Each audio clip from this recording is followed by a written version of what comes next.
Hello again, everybody. This is Steve Kallas. Speaking of sports, we're here to talk about the hiring by Iona College of Rick Pitino as their basketball coach. I'm being joined by Anthony Sorbellini, who is a graduate student in mass communications at Iona College, and he's just joined our team at westchestercountypost.com. Anthony, good to have you with us. Just give me your initial impressions of Rick Pitino, head coach, Iona College. Well, I'll tell you, I was a bit of shock.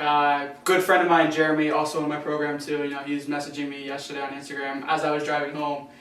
He's saying one of our, I guess you want to call it colleagues in the program, said that he's first reporting that Rick Pitino, a deal is going to get done within like the next 36 hours. And then probably, I want to say 5-10 minutes from that initial message, comes out that he was signed. Surreal was the first word, I guess, first feeling that popped into me. Iona being such a small school, such a, I guess, prolific basketball program. So, yes, Rick Pitino has been met with his scandals, but overall I think, bringing a high-profile coach is going to be the best course of action for Iona. Well, it sounds like, and I'm sure most people know this, but just to give them a little background, Rick Pitino is the only coach to win national titles at two different schools. He's also the only coach to have the one at Louisville vacated, so he only technically has one national title.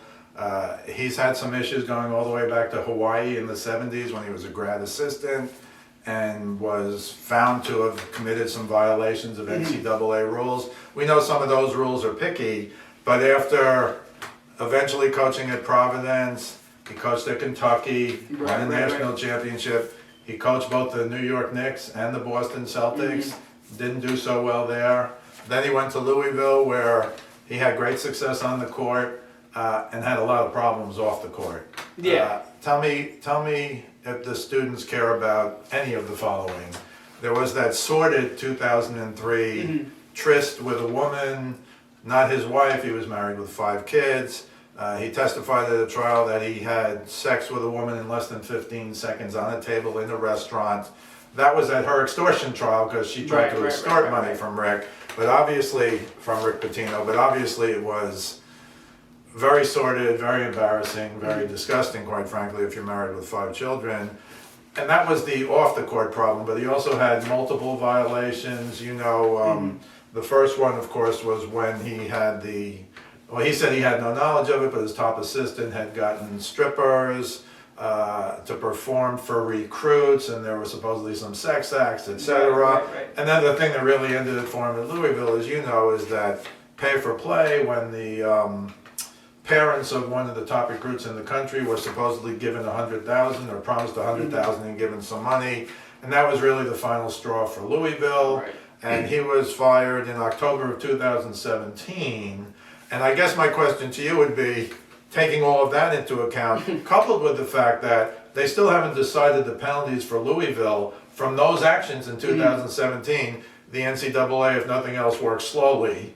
So the problem there is, this might come down on Louisville and maybe on Rick Pitino in the coming months. You don't know what's going to happen. What's your sense of that from an Iona student? Definitely it's going to come with scrutiny, bringing in, as high profile, he's a basketball Hall of Fame coach. So as high profile as he is, he obviously does have his, downsides, putting it as very lightly as possible. But the overall, sense that I'm getting from the student body, at least from the athletics perspective, is that they're all for it.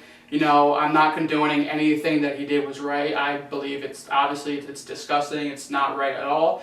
But I'm seeing especially some from the female student base that they're retagging, reposting everything that the Iona official athletics page puts out, and they're praising wow, I can't believe March Madness is still here and it's in Iona, and they're kind of still in the surreal shock of everything, because like I said initially, he is such a high profile coach. You would expect him to be at a Duke, even though Coach K is never going to go anywhere from Duke, but you expect him to be at a big profile school like that. Not saying that Iona's, but in the sense Iona is a small school, even though because just coming off 4 straight MAC championships.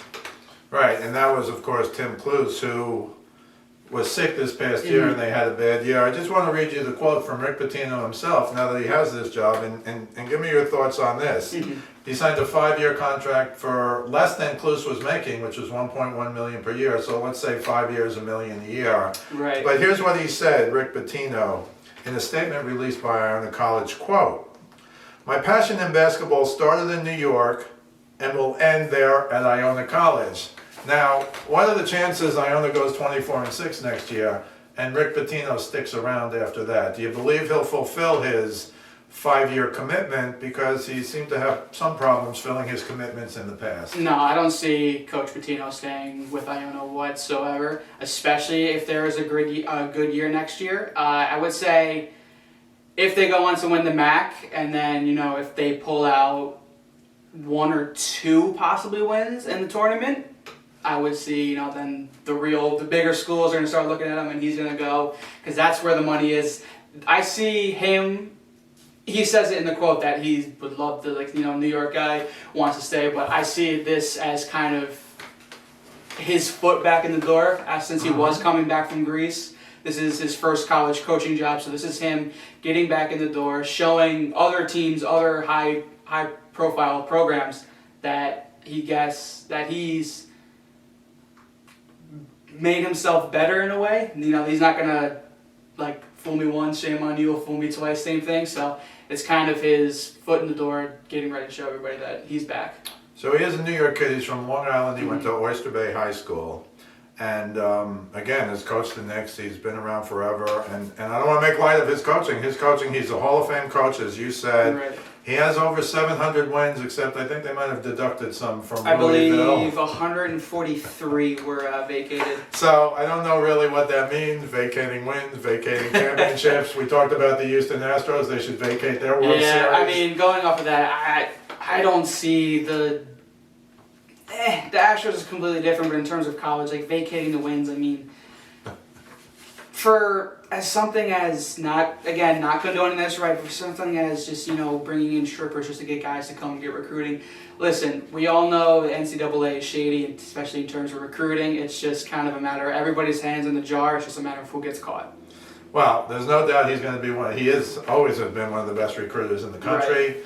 And I'm sure he'll upgrade the program. Tim Kallas, as you said, did do a good job. 4 MAC championships in a row. That's incredible. Never quite got over the hump in the tournament. Well, I mean, it's kind of expecting, a small school coming in. So you're playing a 1-2 seed. And, I mean, last year, they draw UNC. The year before that, they draw Duke. Correct. So you're really going to, you got NBA guys playing on those teams. Right. So the question is, for a coach like Pitino, with incredible coaching skills but incredible recruiting skills as well, can he get enough quality players to come to Iona now for this coming season to really put a quality team on there? Kallas always has a quality team in the world he plays in.